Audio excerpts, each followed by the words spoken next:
Ah, ça marche, voilà. Il me saoule ce micro des fois. Voilà. Est-ce que ça va bien, Pikachu? Tu t'ennuies du coup? Mais du coup après il sature. Ce trou du cul.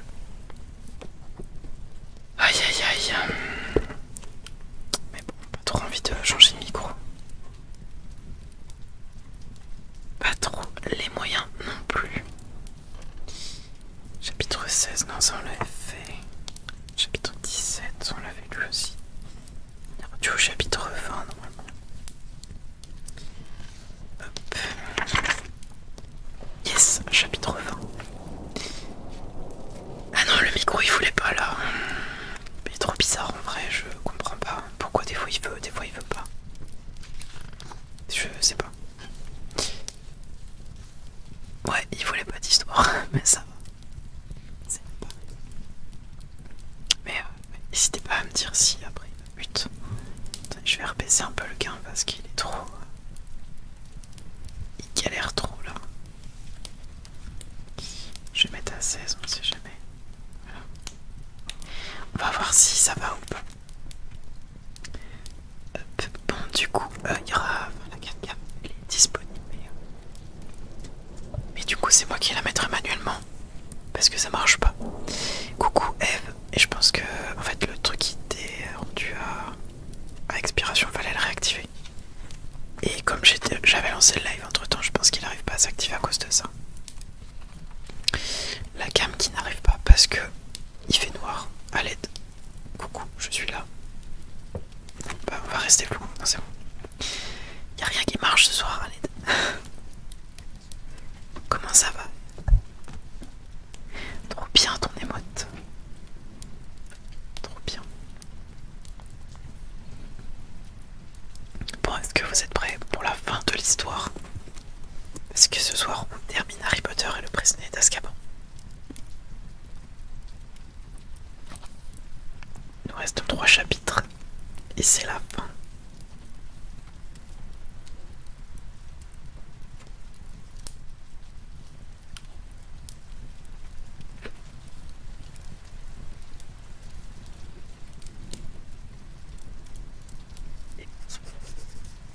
Bonsoir Cora. Installe-toi bien. On va partir sur les derniers chapitres de Harry Potter et le prisonnier d'Azkaban. Si tout le monde est prêt, on va y aller. Chapitre 20. Le baiser du détraqueur. Jamais Harry ne s'était trouvé au sein d'un groupe si étrangement composé. Patorran descendait l'escalier le premier. Lupin, Pettigrew et Ron le suivaient. Ils avaient l'air de participer à une de ces courses où les concurrents sont attachés par 3. Derrière, le professeur Rogue flottait dans les airs, tel un spectre, le bout de ses pieds heurtant les marches de l'escalier. C'était Sirius qui le faisait avancer ainsi, en pointant sur lui sa propre baguette de Rogue. Enfin, Harry et Hermione fermaient la marche. Meilleur combo, oui. S'engager dans le tunnel ne fut pas une mince affaire. Lupin, Pettigrew et Ron durent s'y glisser de côté. Lupin continuait de pointer sa baguette magique sur Pettigrew, et Harry les voyait progresser avec difficulté en marchant au crabe. Patorran ouvrait toujours la voie.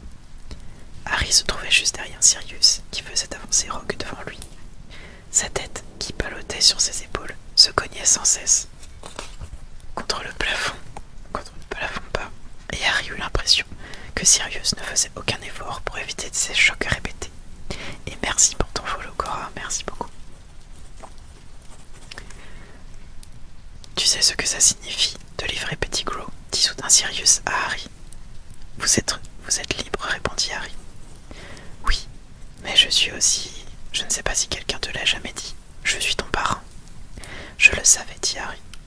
Tes parents s'occupaient de toi si jamais il leur arrivait quelque chose, déclara Sirius d'un ton un peu raide. Harry attendit. Sirius pensait-il à la même chose que lui? Bien entendu, je comprendrais très bien que tu préfères rester avec ton oncle et ta tante, poursuivit Sirius. Mais pense-y, lorsque j'aurai été réhabilité, si jamais tu veux changer de maison,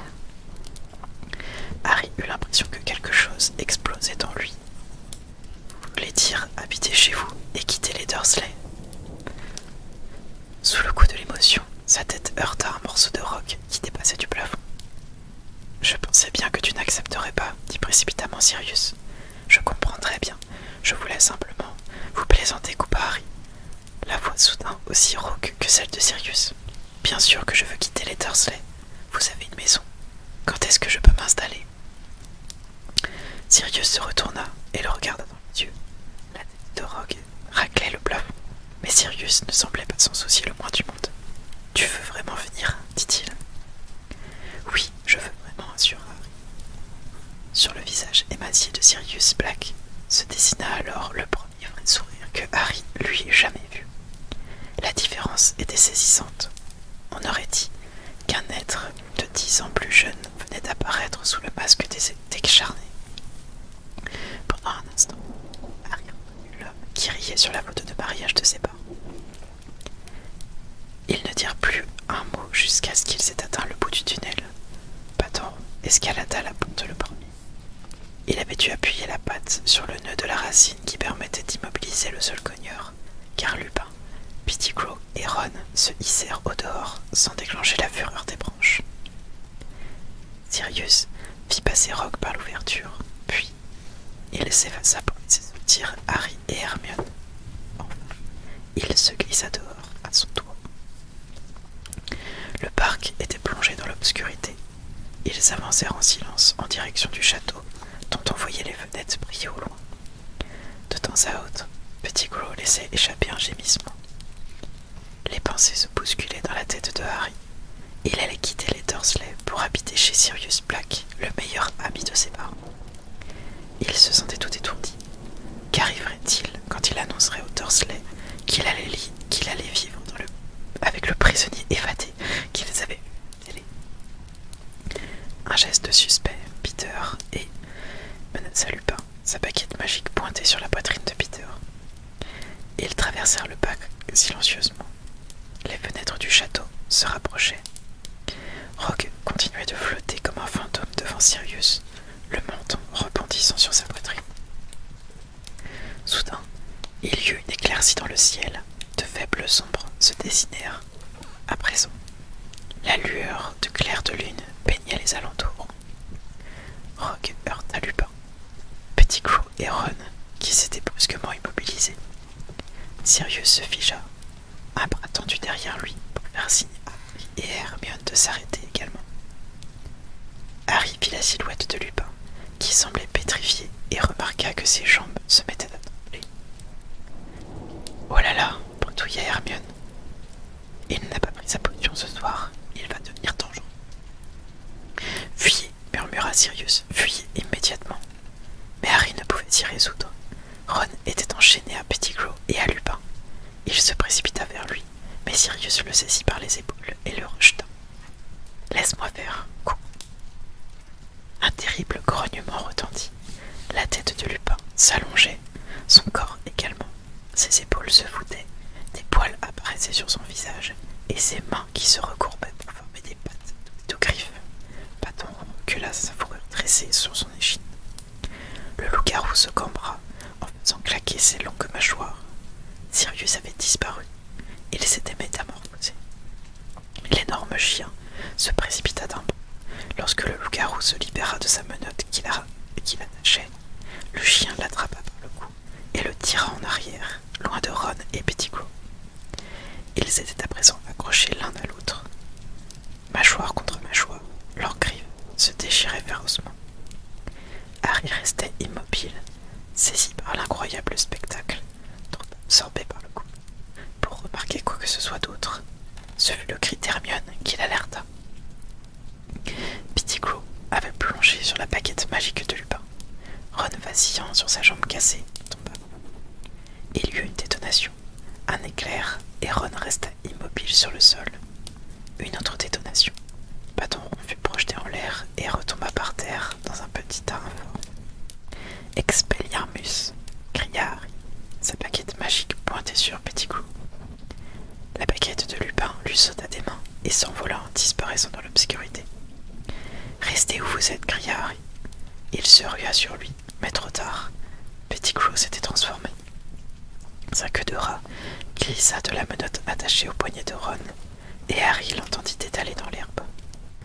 Il y eut un hurlement mêlé à un grognement. Le loup-garou s'enfuyait en direction de la forêt. Sirius, il s'est échappé. Pettigrew s'est transformé, cria Harry. Sirius saignait. On voyait des plaies sur son dos et son museau. Mais il se releva et s'élança. Le bruit de ses pattes qui martelaient le sol s'évanouit au loin. Harry et Hermione se précipitèrent sur Ron. « Qu'est-ce qu'il lui a fait ?» murmura Hermione. Ron avait les yeux mi-clos, la bouche ouverte. Il était vivant, sans aucun doute. Il l'entendait respirer. Mais il ne semblait pas les reconnaître. Je ne sais pas. Harry regarda désespérément autour de lui. Black et Lupin partis. Il n'y avait plus que Rogue, qui continuait de flotter inconscient au-dessus du sol. Il vaut mieux les amener au château et prévenir quelqu'un, dit Harry. Viens. Ils s'entendirent alors un aboiement, puis le gémissement d'un chien qui s'étouffe, qui s'ouvre. Sirius, murmura Harry en scrutant l'obscurité. Il y eut un moment d'hésitation, mais il ne pouvait rien faire pour Ron dans l'immédiat, et de toute évidence, Black avait des ennuis. Harry se précipita, Hermione sur ses talons. L'aboiement semblait provenir du bord du lac. Harry courut à toutes jambes. Il éprouva alors une sensation de froid, sans comprendre tout de suite ce que cela signifiait. L'aboiement s'interrompit brusquement. Lorsqu'ils atteignirent la rive du lac, Harry et Hermione comprirent pourquoi. Sirius avait repris sa forme humaine. Il était prostré par terre et se protégeait la tête de ses mains. « Non, gémissa-t-il. Non, s'il vous plaît. » Alors, Harry les vit. Les détraqueurs, au nombre d'une centaine, se déployaient en une masse noire autour du lac en s'approchant d'eux. Il vit aussitôt volte-face. Le froid glacial pénétrait ses entrailles. Un brouillard commençait à lui obstruire la vue. De tous les côtés, d'autres détraqueurs surgissaient dans l'obscurité et les encerclaient. Hermione pensa à un souvenir heureux, hurla Harry en levant sa baguette, battant des paupières pour essayer de s'éclaircir la vue, secouant la tête pour faire taire le faible cri qui commençait à s'élever en lui. Je vais aller habiter chez mon parrain, je quitte les Dursley à tout jamais. Il se força à penser à Sirius, uniquement à Sirius, et se mit à scander. Spero patronum, Spero patronum. Black fut secoué d'un frisson. Il roula sur lui-même et resta étendu sur le sol, pâle comme la mort. Tout va s'arranger, je vais aller vivre avec lui. Sparrow patronum, Hermione, aide-moi, Sparrow patronum. Sparrow, murmura Hermione. Sparrow, Sparrow. Mais elle ne parvenait pas à prononcer la formule. Les détraqueurs se rapprochaient. Ils n'étaient plus qu'à quelques mètres et formaient un mur solide autour de Harry et d'Hermione. Spero patronum, hurla Harry en essayant de ne pas entendre le cri qui résonnait à ses oreilles. Spero patronum. Un mince filet argenté jaillit de sa baguette magique et flotta comme une brume devant ses yeux. Mais au moment qu'il sentit Hermione tomber évanouie à côté de lui, il était seul, complètement seul. Spero patronum. Harry sentit ses genoux heurter l'herbe froide. Un brouillard s'épaississait devant eux. Dans un effort surhumain, il se concentra sur cette unique pensée. Sirius est inconscient, innocent, tout ira bien, je vais aller chez lui. Spero patronum, halta-t-il. À la faible lueur de son patronus informe, il vit un détraqueur s'arrêter tout près de lui. Il n'arrivait pas à traverser le nuage d'argent que Harry avait fait surgir de sa baguette magique. Une main morte, pétrifiée, sortit de la cape noire et fit un geste, comme pour écarter le patronus. « Bonsoir, installe-toi bien, Ravel. »« Non, non, balbutina Harry. Il est innocent, Spero patronum. » Il entendit leur souffle rauque qui l'enveloppait comme un esprit maléfique. Le détraqueur, qui se trouvait devant lui, leva alors ses mains aux chairs décomposées et souleva sa cagoule. Là où auraient dû se trouver ses yeux, il n'y avait qu'une peau fine et grise, couverte de croûte, tendue sur les orbites vides. En revanche, il y avait une bouche qui aspirait l'air dans un râle de mort. Harry se sentit paralysé de terreur. Il était incapable de faire un geste, incapable de prononcer un mot. Son patronus vacilla comme la flamme d'une bougie et disparut.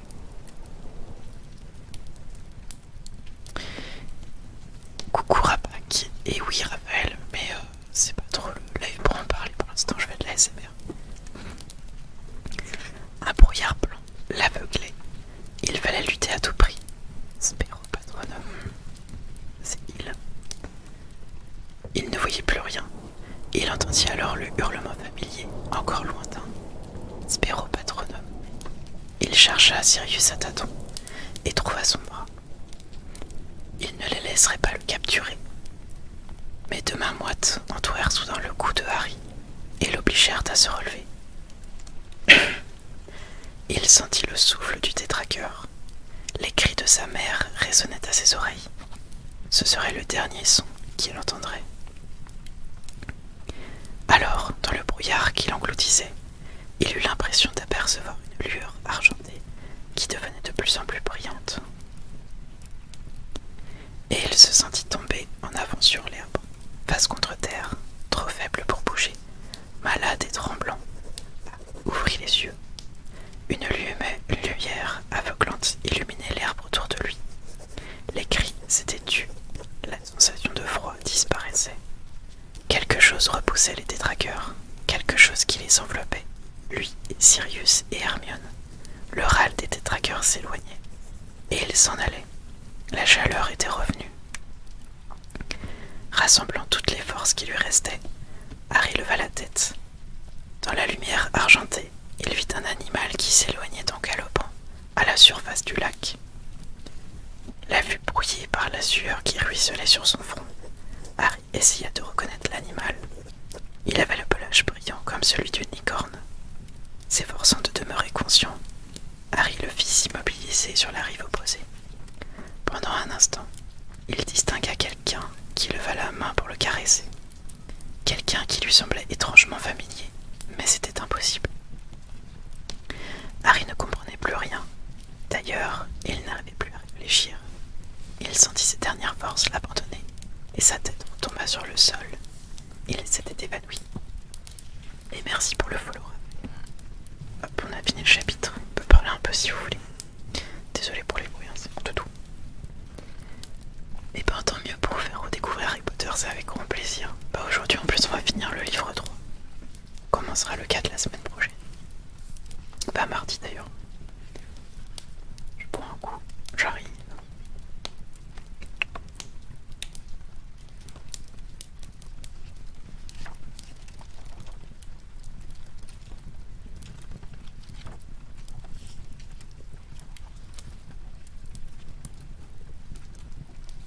Mais en tout cas, Raphaël, si les sujets transidentité ça t'intéresse, je fais aussi des lives où je joue.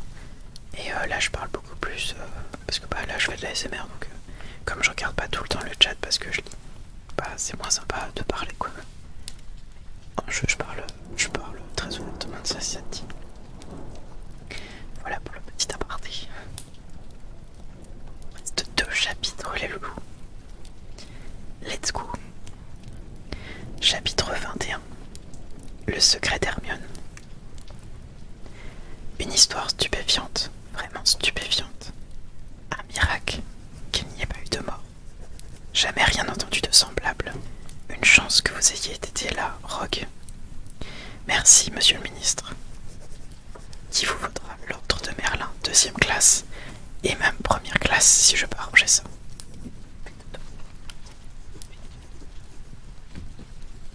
Merci beaucoup, monsieur le ministre.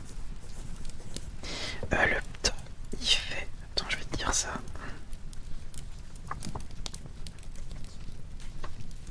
404. Sonne sur le canapé. Arrête de faire du bruit, s'il te plaît. Il n'y a personne sur le canapé pour l'instant, t'inquiète. Je vais vous la mettre quand même, mais... Si, t'as de la chance. C'est même la lumière pour vous.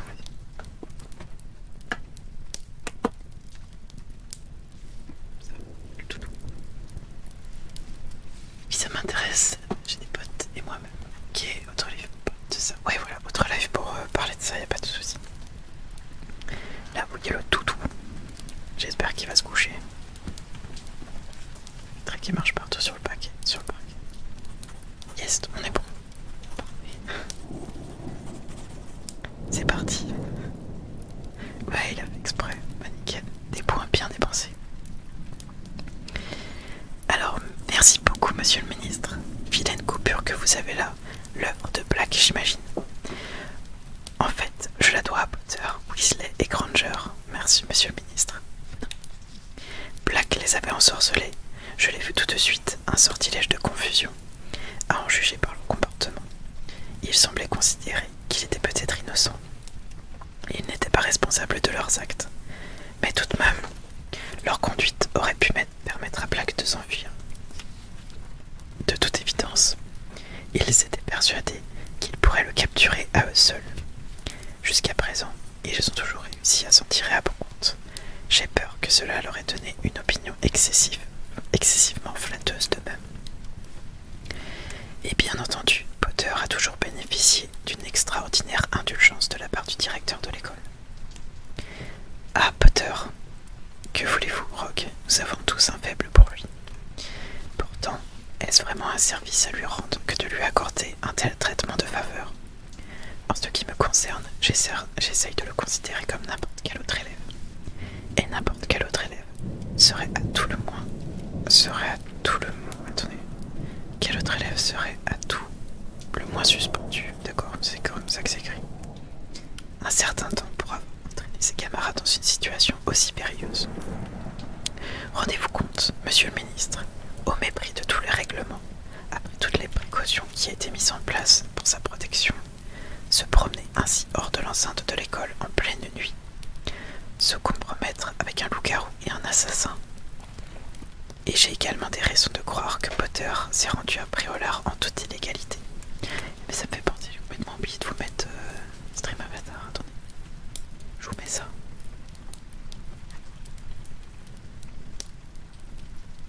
Ça pourrait vous amuser un peu.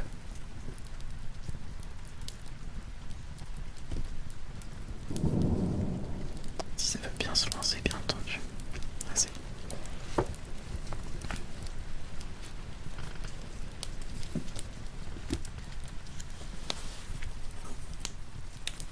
Voilà. Yes. C'est bon. Eh bien, nous verrons cela, Rogue. Nous verrons cela. Ce garçon s'est conduit d'une manière inconsidérée, cela ne fait aucun doute. Harry continuait d'écouter, les yeux fermés. Il se sentait complètement étourdi, et les paroles qu'il entendait étaient si lentes à atteindre son cerveau qu'il avait du mal à s'en saisir le sens. Il avait l'impression que ses membres s'étaient changés en plomb. Ses paupières étaient trop lourdes à soulever.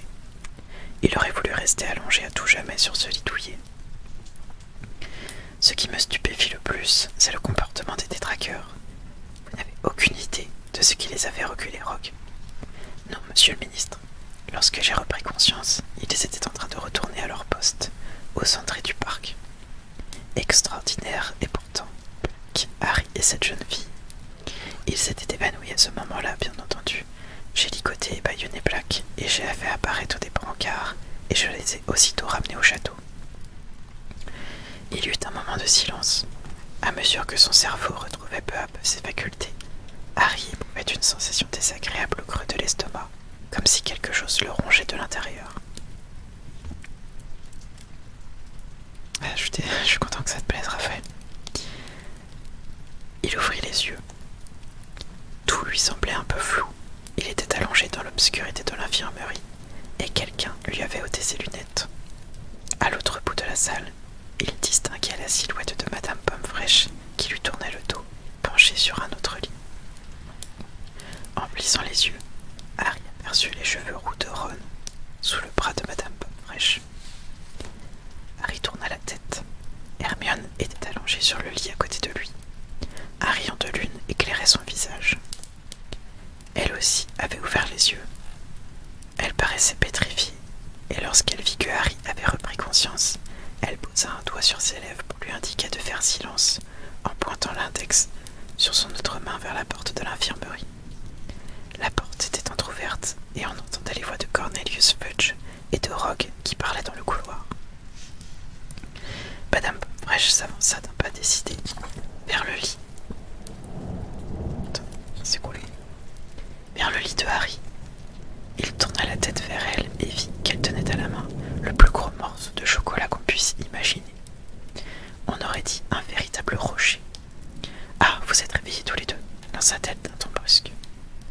posa le chocolat sur la table de chevet et entreprit de le casser en morceaux à l'aide d'un petit marteau.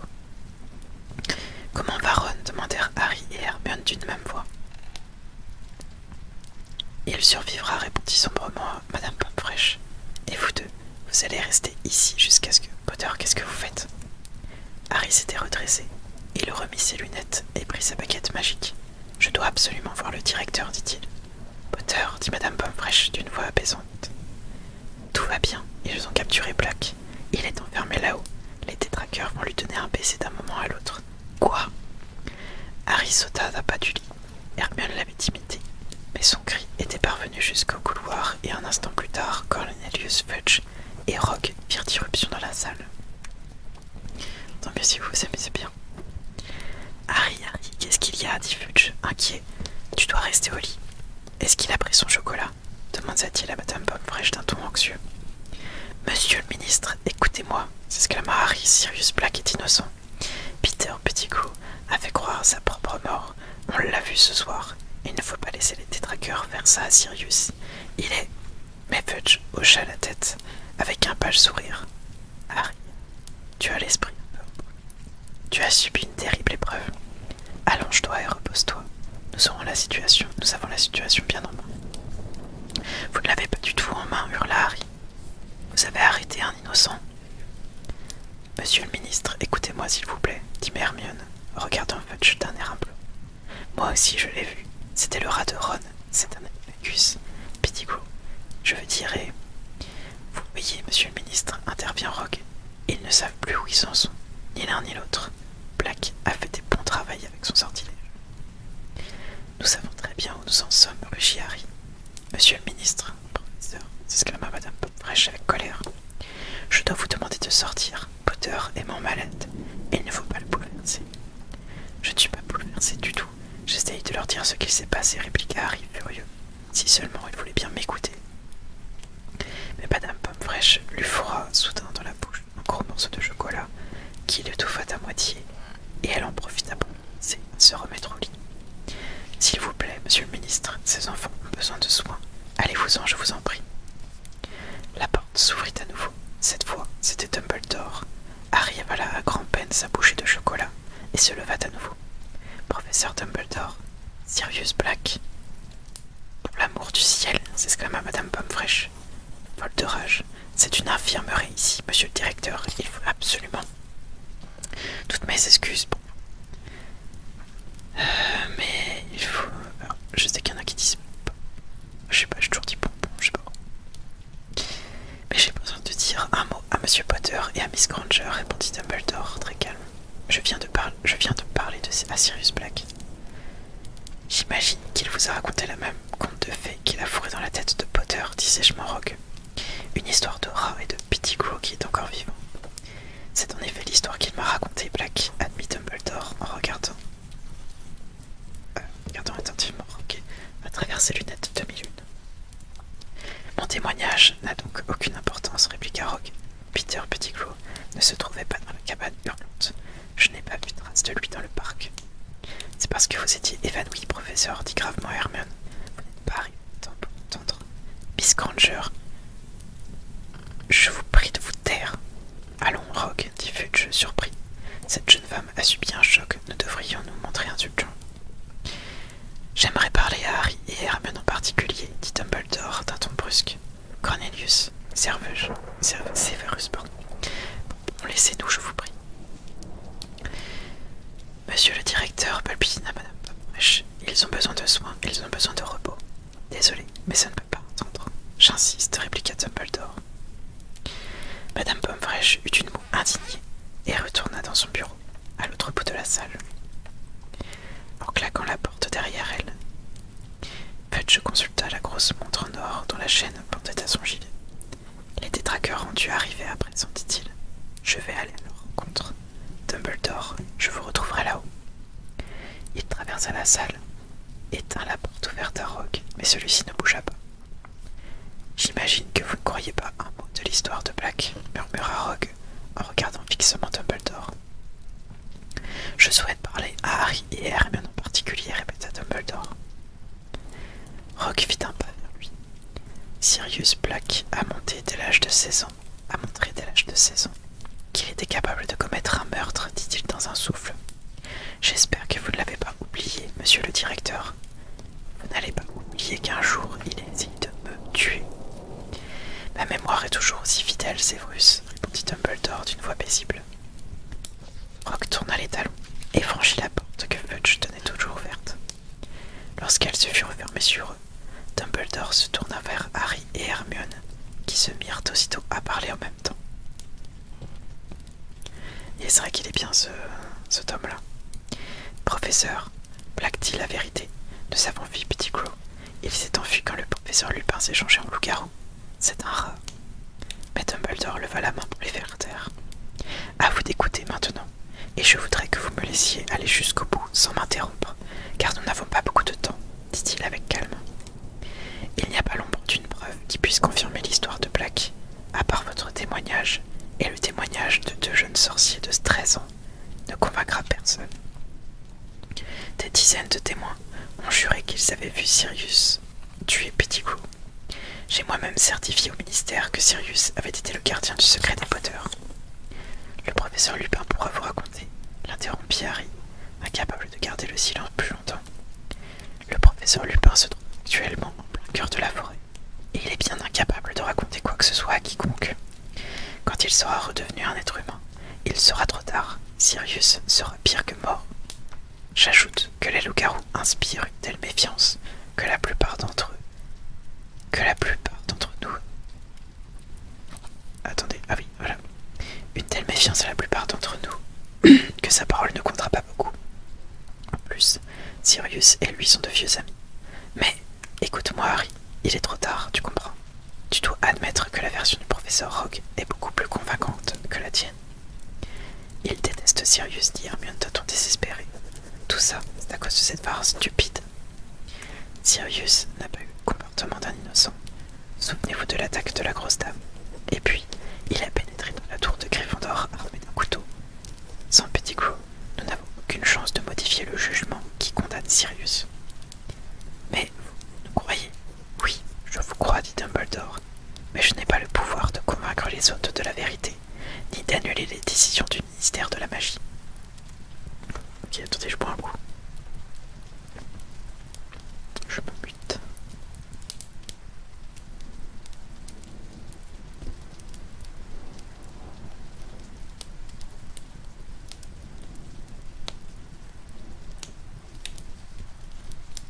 J'avais pas vu qu'ils étaient si grands les Among Us, les personnages d'Among Us.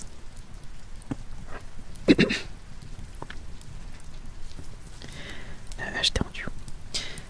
Harry observa le visage grave de Dumbledore et eut l'impression que le sol se dérobait sous ses pieds. Il avait toujours cru que Dumbledore pouvait tout résoudre, cette fois encore. Il s'était attendu à ce qu'il trouve une solution. Mais leur dernier espoir s'évanouissait. Ce qu'il nous faudrait, poursuivit lentement Dumbledore, c'est un peu plus de temps. Ses yeux bleus se posèrent alors sur Hermione. Mais, commença Hermione. Oh, s'exclama-t-elle soudain en ouvrant des yeux ronds.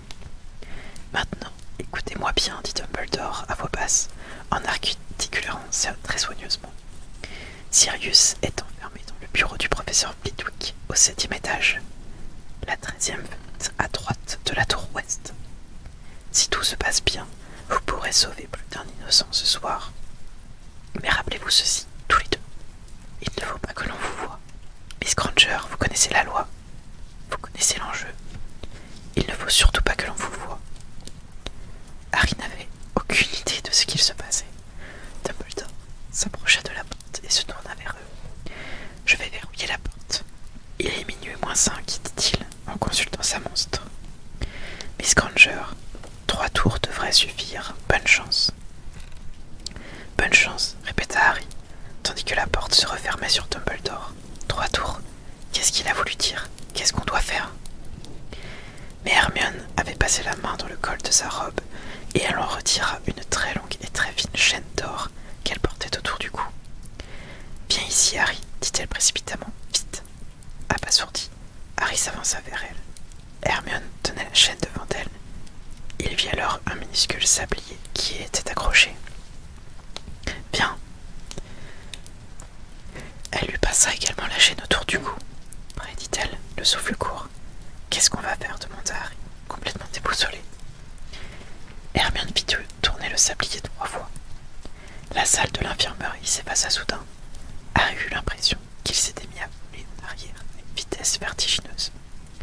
Il vit un tourbillon de couleurs et de formes passer devant ses yeux. Le sang lui battait les oreilles. Il essaya de crier, mais il n'arrivait pas à entendre sa propre voix. Tout à coup, il sentit à nouveau le sol sous ses pieds et sa vision redevint normale. Il se trouvait dans le hall d'entrée, debout à côté d'Hermione. L'endroit était désert et un flot de lumière dorée inondait le sable dallé. Il regardait Hermione d'un air effaré. La chaîne du sablier s'enfonçait dans la chair de son cou. Hermione, qu'est-ce que... Là! Hermione prit Harry par le bras et l'entraîna vers la porte d'un placard à balai. Elle l'ouvrit, le poussa à l'intérieur, au milieu des seaux et des serpillères, et referma la porte derrière elle. Hermione, est-ce que tu vas enfin m'expliquer? On a remonté le temps, murmura Hermione, en enlevant la chaîne du cou de Harry. On est revenu 3 heures en arrière. Harry tourna sa jambe à tâtons et la pinça avec force. Il se vit très mal, ce qui semblait exclure qu'il puisse s'agir d'un rêve particulièrement bizarre. Mais, chut, écoute, quelqu'un vient. Je crois que c'est nous. Hermione colla l'oreille contre la porte du placard. T'es pas dans le hall? Oui, je crois que c'est nous qui allons voir Hagrid. Tu veux dire que nous sommes à la fois dans ce placard et dans le hall? Murmura Harry. Oui, répondit Hermione. Je suis sûre que c'est nous. Il n'y a pas plus de 3 personnes, et nous marchons très lentement parce que nous sommes sous la cape d'invisibilité. Elle s'interrompit, l'oreille toujours collée contre la porte. On vient de descendre l'escalier. Hermione s'assit sur un seau renversé. Harry, quiétude, avait quelques questions à poser. Où est-ce que tu as eu ce sablier? Ça s'appelle un retourneur de temps, chuchota Hermione. C'est le professeur McGonagall qui me l'a donné le premier jour de la rentrée. Je m'en suis servi toute l'année pour pouvoir assister à tous mes cours. Le professeur McGonagall m'a fait jurer de n'en parler à personne. Il a fallu qu'elle écrive plein de lettres au ministère de la magie pour m'en obtenir un. Elle leur a dit que j'étais une élève modèle et que je ne m'en servirais pas pour autre chose que pour mes études. Chaque fois que je retournais le sablier, je revenais en arrière d'1 heure et c'est comme ça que je pouvais assister à plusieurs cours en même temps. Tu comprends? Mais, Harry, je ne comprends pas ce que Dumbledore attend de nous. Pourquoi nous a-t-il dit de revenir 3 heures en arrière? En quoi est-ce que ça peut aider Sirius?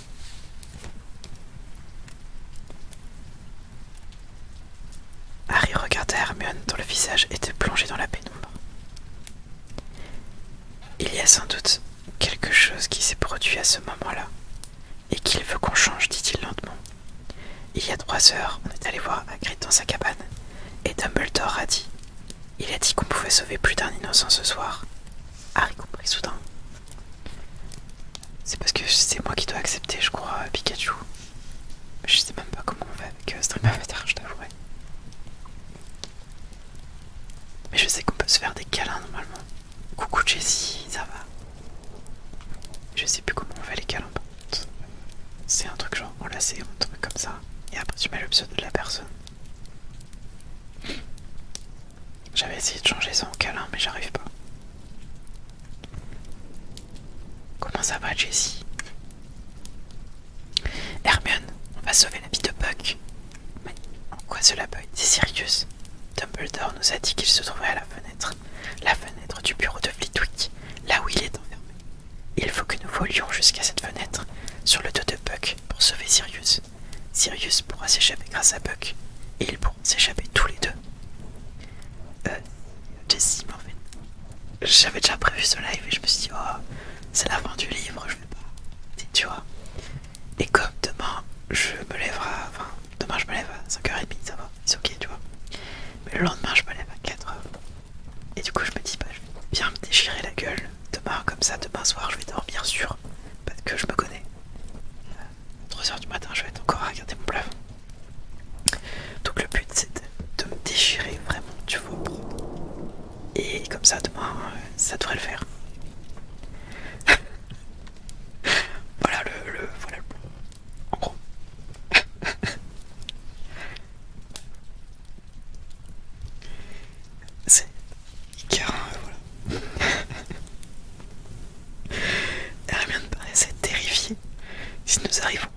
ça sans être vu, ce sera un miracle.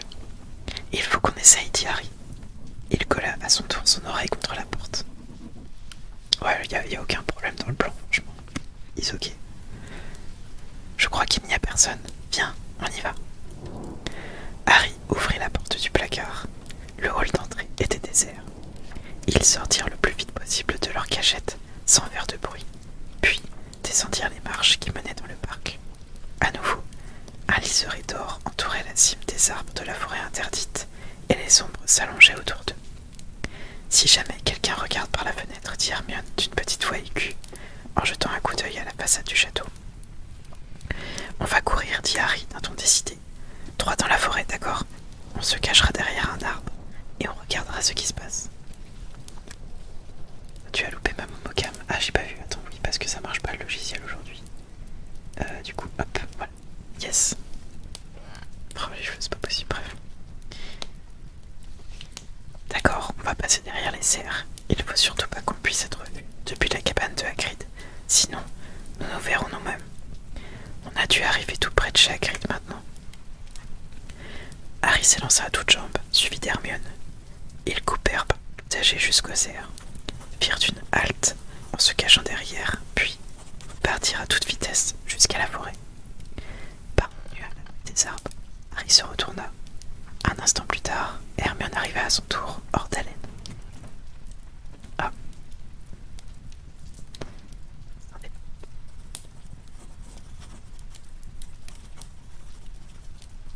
C'est un changement. Bon, maintenant, il faut qu'on s'approche de chez Hagrid. Fais attention qu'on ne te voit pas, Harry. Ils avancèrent silencieusement parmi les arbres, en suivant la lisière de la forêt. Puis, à un moment où ils jetaient un coup d'œil à la cabane de Hagrid, ils entendirent des coups frapper à la porte.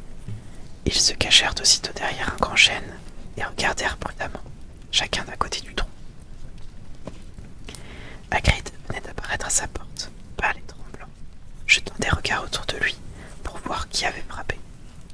Harry entendit alors sa propre voix. « C'est nous, on a mis la cape d'invisibilité. Laissez-nous entrer qu'on puisse l'enlever. » « Vous n'auriez pas dû venir, murmura Hagrid en s'écartant pour le laisser passer. « C'est la chose la plus étrange qu'on ait jamais faite, dit Harry, impressionné.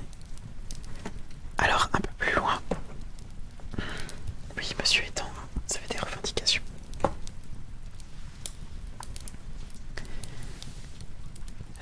C'est la chose la plus étrange qu'on ait jamais faite, dit Harry, impressionné. Alors, un peu plus loin, murmura Hermione. Il faut se rapprocher de Puck. Ils s'avancèrent derrière les arbres jusqu'à ce qu'ils s'aperçoivent l'hippogriffe attaché à la clôture qui entourait le potager où Hagrid faisait pousser ses citrouilles. Maintenant, murmura Harry. Non, répondit Hermione. Si on l'emmène tout de suite, les gens de la commission vont croire que c'est Hagrid qui l'a libéré. Il faut qu'on attende qu'il l'ait vu attaché. Ça va nous donner 1 minute pour agir, pas plus, dit Harry. Il commençait à se demander si l'opération serait même possible. À cet instant, il y eut un bruit de vaisselle brisée à l'intérieur de la cabane. Ça, c'est Hagrid qui casse son pot de lait, chuchota Hermione. Dans un instant, je vais trouver Croutard. En effet, quelques minutes plus tard, ils entendirent Hermione pousser un cri de surprise.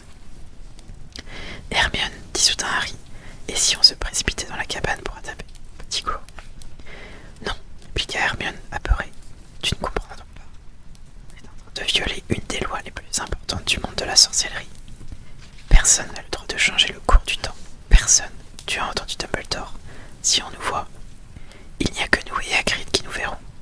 Harry, qu'est-ce que tu ferais si tu te voyais brusquement surgir dans la cabane de Hagrid demanda Hermione. Je crois que je deviendrais fou, répondit Harry.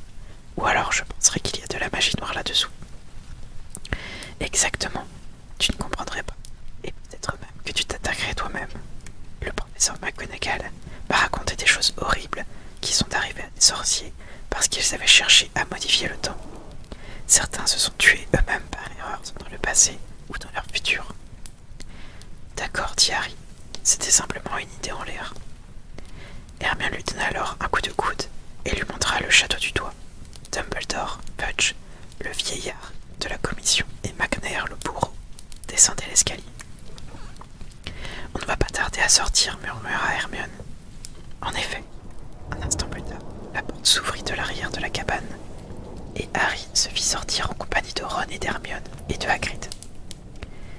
C'était sans aucun doute la plus étrange sensation qu'il eût jamais éprouvée dans sa vie. Ne t'inquiète pas, Bucky, dit Hagrid, ne t'inquiète pas. Puis il se tourna vers Harry, Ron et Hermione. Allez-y, dit-il, partez. Harry, on ne peut pas. On va leur dire ce qui s'est vraiment passé. Ils ne peuvent pas le tuer.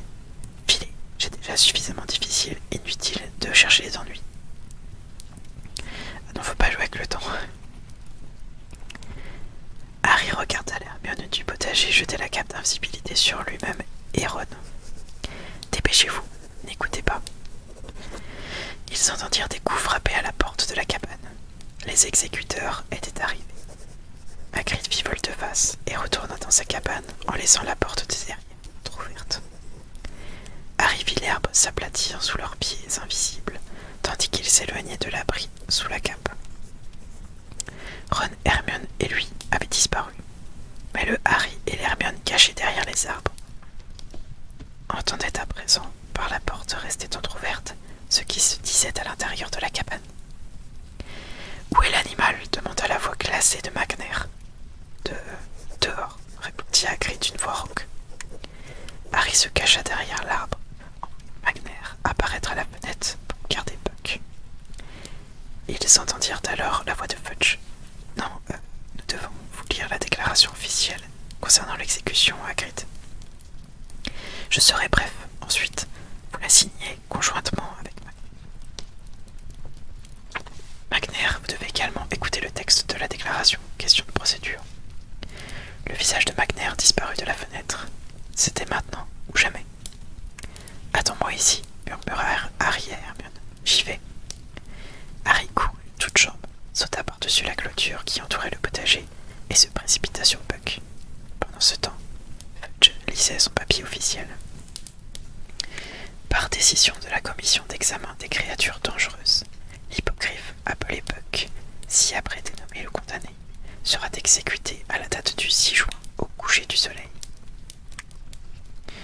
En faisant attention à ne pas scier, Harry fixa les yeux orange de Puck et s'inclina. Puck s'agenouilla aussi. Puis il se releva. Harry essaya alors de dénouer la corde qui l'attachait à la clôture. Condamné à décapitation dont la mise en œuvre sera confiée au bourreau désigné par la commission, Monsieur Walden McNair. « Viens, Puck, » murmura Harry. « Viens, on va t'aider. Doucement, doucement. » Attesté par les signataires, Hagrid, vous signez ici. Harry tira sur la corde de toutes ses forces, mais Puck, les pattes avant bien plantées dans le sol, semblait décidé à ne pas bouger. « Bien, nous allons procéder à l'acte, » dit la voix chevronnante du membre de la commission, à l'intérieur de la cabane d'Hagrid. « Il serait peut-être préférable que vous restiez ici. »« Non, je veux être avec lui. Je ne veux pas qu'il reste tout seul. » Des bruits de pas retentirent dans la cabane. « Puck, viens !» chuchota Harry. Il tira encore plus fort sur la corde, et l'hippogriffe consentit enfin à avancer, en agitant ses ailes comme mauvaise humeur. Ils avaient encore 3 mètres à parcourir entre la forêt, et on pouvait les voir très facilement de l'arrière de la cabane. Un instant, McNair, dit alors la voix de Dumbledore. Vous aussi, vous devez signer. Les bruits de pas s'interrompit. Harry tira sur la corde. Puck fit claquer son bec et avança un peu plus vite. Le visage livide d'Hermione apparut derrière le tronc d'un arbre. « Dépêche-toi, Harry, » dit-elle en remuant simplement les lèvres. Harry entendait toujours la voix de Dumbledore à l'intérieur de la cabane. Il tira la corde un bon coup et Puck se mit à courir à contre-cœur. Ils avaient enfin atteint le couvert des arbres. « Vite, vite !» gémit Hermione en saisissant la corde à son tour pour aider Harry à tirer plus fort.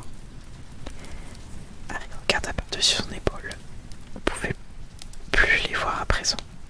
Lui-même n'arrivait plus à voir le potager de Hagrid. « Arrête !» chuchota-t-il à Hermione. « Il risque de nous entendre. » Un grincement leur indiqua que quelqu'un venait d'ouvrir la porte de derrière. Harry, Hermione et Puck restèrent parfaitement immobiles. Même l'hippogriffe semblait écouter avec attention. Il y eut un silence, puis « Où est-il » dit la voix chevronnante du membre de la commission. Où est l'animal? Il était attaché ici, dit le bourreau avec fureur. Je l'ai vu, il était là. C'est extraordinaire, dit Dumbledore avec une nuance d'amusement. Buck, appela l'hippogriffe d'une voix rauque. Il y eut un sifflement et le bruit d'une hache qui s'abat. De dépit, le bourreau semblait avoir jeté son instrument de travail contre la clôture. Ils entendirent alors le cri de Hagrid. Et cette fois, il percevait ses paroles à travers ses sanglots. Parti, il est parti, mon petit Buck. C'est merveilleux, il est parti. Il a dû réussir à se libérer. Bravo, Buck, magnifique. Buck tira sur la corde pour essayer de rejoindre Hagrid. Harry et Hermione, les pieds solidement plantés dans le sol, tiraient de l'autre côté en conjurant leur force pour le maintenir immobile. Quelqu'un l'a détaché, grogna le bourreau. Nous devons fouiller le parc. McNair, si Buck a vraiment été emmené par quelqu'un, croyez-vous que le voleur serait parti à pied avec lui? Dit Dumbledore d'un ton amusé. Il vaudrait mieux fouiller le ciel.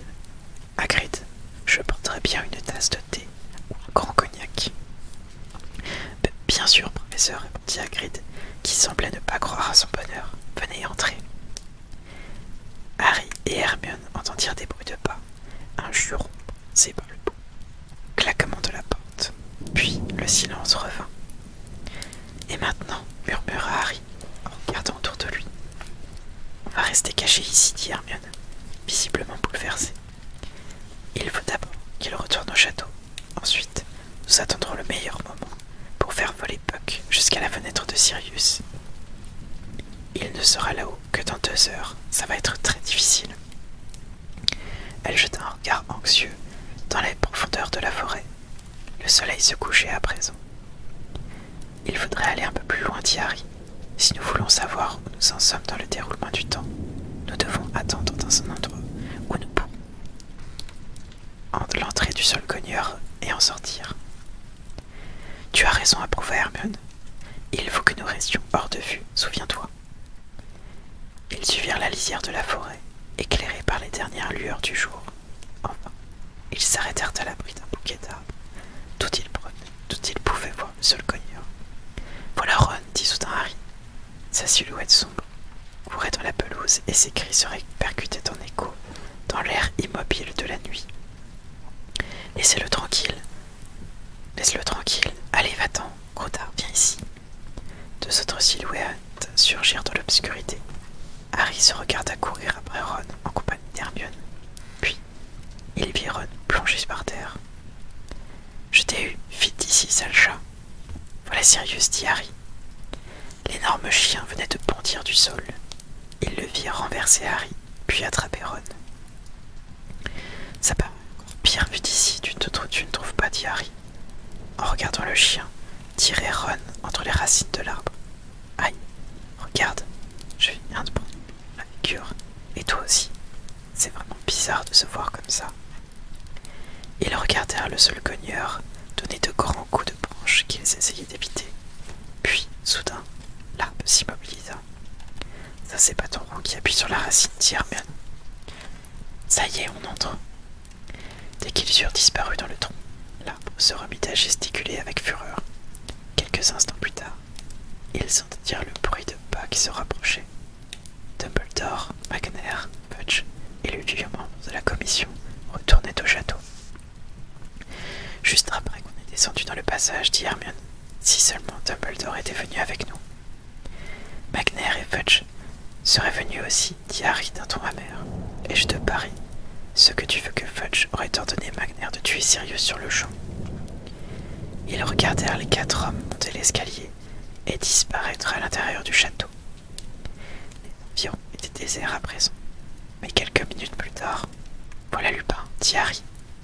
Une silhouette venait de descendre l'escalier et courait vers le sol. Harry regardait le ciel, les nuages cachaient entièrement la lune. Ils virent Lupin ramasser une branche morte et s'en servir pour appuyer sur le nœud de la racine. Au pied du tronc, l'arbre s'immobilisa et Lupin disparut à son tour dans l'ouverture. Si seulement il avait pris la cape, dit Harry. Elle est là, par terre. Il se tourna vers Hermione. Et si je me précipitais pour la ramasser? ramasser, suggéra-t-il. Rogue ne la trouverait pas et... Harry, il ne faut pas qu'on nous voie. Comment peux-tu supporter ça, dit-il d'un ton abrupt. Rester là à regarder les choses se passer sans intervenir. Je vais chercher la cape, ajouta-t-il après un instant d'hésitation. Harry, non. Hermione attrapa Harry par de la robe, juste à temps. Au même moment, ils entendirent quelqu'un chanter. C'était Hagrid qui se dirigeait vers le château, en chantant à tue-tête, la démarche incertaine. Il avait une grande bouteille à la main. Tu vois, chuchota Hermione, tu vois ce qui aurait pu se passer. Nous devons absolument rester cachés. Non, Buck. L'hippogriffe tirait frénétiquement sur la corde pour essayer de rejoindre Hagrid. Harry tira à son tour sur la corde pour le retenir. Ils regardèrent Hagrid avancer en zigzag vers le château, puis entrer à l'intérieur. Buck cessa de se débattre et baissa la tête d'un air triste. 2 minutes plus tard environ, la porte du château s'ouvrit une nouvelle fois et Rogue se précipita au dehors, courant en direction du sol. Harry serra les poings en voyant Rogue s'arrêter devant l'arbre, regarder autour de lui, puis ramasser la cape d'invisibilité. Enlève tes sales pattes de ma cape, grogna Harry dans un souffle. Chut. Rogue prit la branche que lui avait utilisée pour mobiliser l'arbre. Il appuya à son tour sur le nœud de la racine et disparut sur la cape. Et voilà, dit Hermione, on est tous descendus. Et maintenant, il faut attendre que nous ressortions. Elle prit l'extrémité de la corde à laquelle Buck était attaché et la noua autour de l'arbre le plus proche. Puis, elle s'assit par terre, les bras autour des genoux. Harry, il y a quelque chose que je ne comprends pas, dit-elle. Pourquoi les détraqueurs n'ont-ils pas capturé Sirius? Je me souviens de les avoir vus arriver, et puis je me suis évanouie. Ils étaient si nombreux. Harry s'assit à côté d'elle et lui raconta ce qu'il avait. Lorsque les détraqueurs qui se trouvaient devant lui avaient approché sa bouche, une longue silhouette argentée était arrivée au galop et avait obligé le détraqueur à reculer. Qu'est-ce que c'était? Demanda Hermione stupéfaite. Il n'y a qu'une seule chose qui a pu le faire fuir les détraqueurs, dit Harry. Un patronus suffisamment puissant, mais qu'il aurait pu le faire apparaître. Harry ne répondit rien.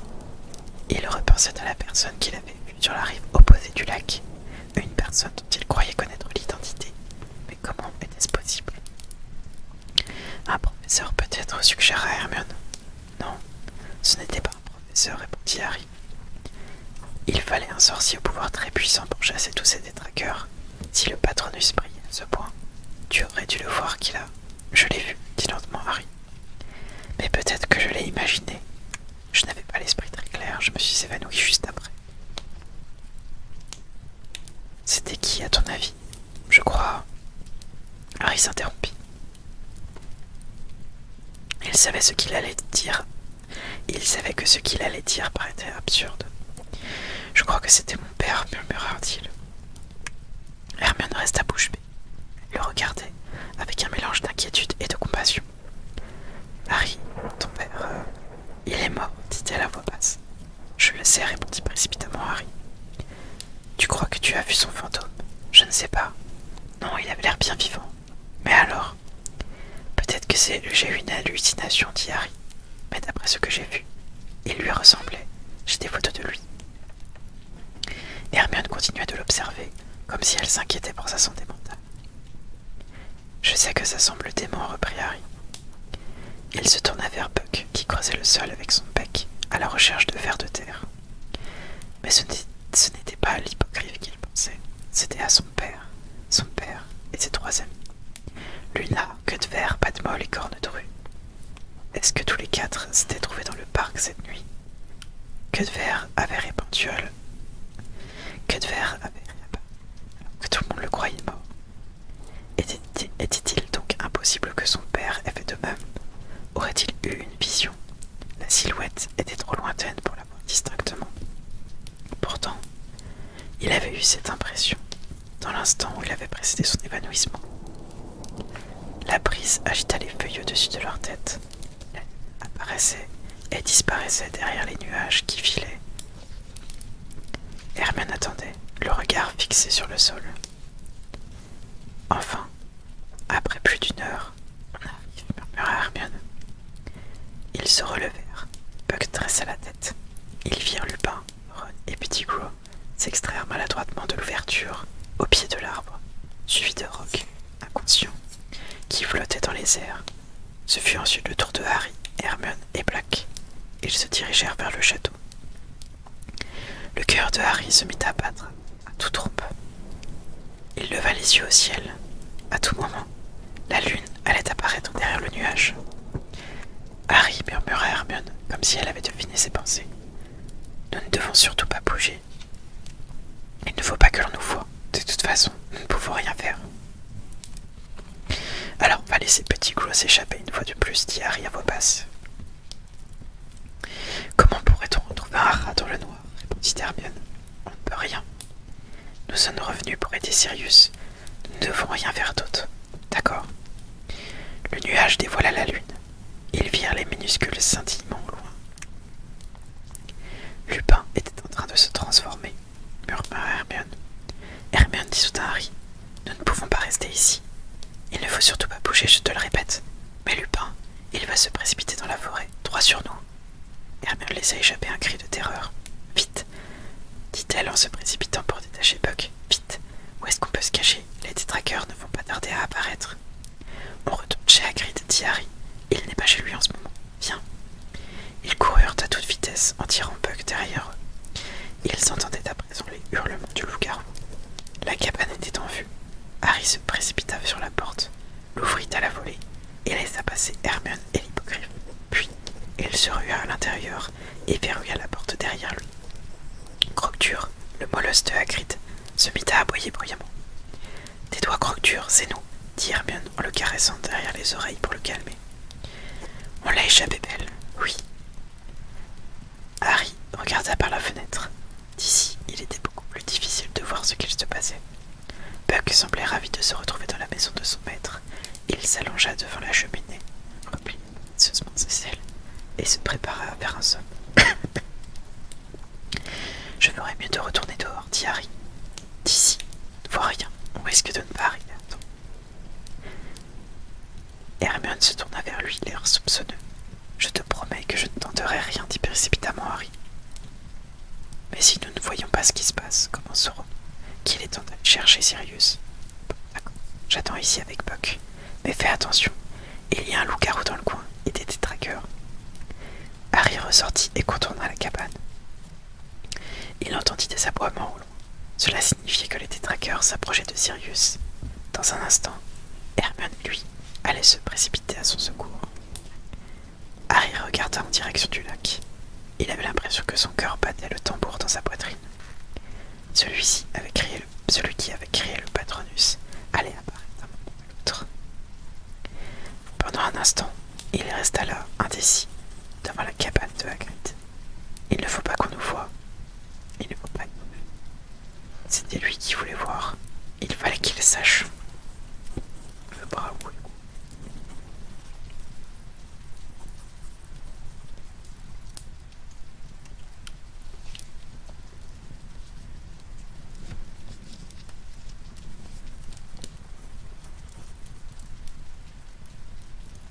On est reparti.